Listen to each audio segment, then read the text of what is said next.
கருணாநிதி பத்தி பேச வேண்டாம், ஸ்டாலினை பத்தி பேச வேண்டாம், ஊழலை பத்தி பேச சொல்லுங்க. அவரை ஊழலை பத்தி பேசுங்க. ஐயா, நான் சத்தியம் பண்ணிட்டேன் அண்ணன் சீமான், நான் இனிமேல் கருணாநிதி அவர்களை பற்றியோ ஸ்டாலின் அவர்களை பற்றியோ உதயநிதி ஸ்டாலின் பேச மாட்டேன், சத்தியம். ஆனால் 70 ஆண்டு காலமாக தமிழ்நாட்டில் எவன் எவன் ஆத்துமல்ல கொள்ளையடிச்சான், எவன் கனிமவளத்தை கொள்ளையடிச்சான், எவன் மக்களை சுரண்டி கொடுத்தான், எவன் 2009 எவர் 2009 ஈழத்தமிழுக்கு துரோகம் செய்தார், எவர் போலியான உண்ணாவிரத நாடகம் இருந்தார், எவர் நான் பிறந்த திருநெல்வேலி மண்ணில் 30 ரூபாய் கூலி உயர்வு கேட்டு போராடிய எங்கள் தேவேந்திர சொந்தங்களை சுட்டு தள்ளுங்கள் என்று எவர் உத்தரவிட்டாரோ அவருக்கு எதிரான அரசியலை நாங்கள் பண்ணுவோம்.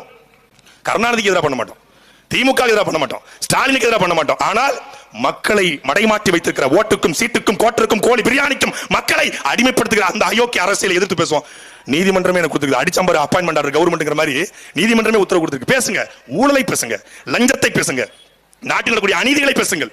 இன்னும் தடை இல்லைங்க. வாய்ப்பூட்டு சட்டம் ஒன்றும் போடல, வாய்ப்பூட்டு சட்டம் ஒன்றும். சரி, அப்படியே நீங்க வாய்ப்பூட்டு சட்டம்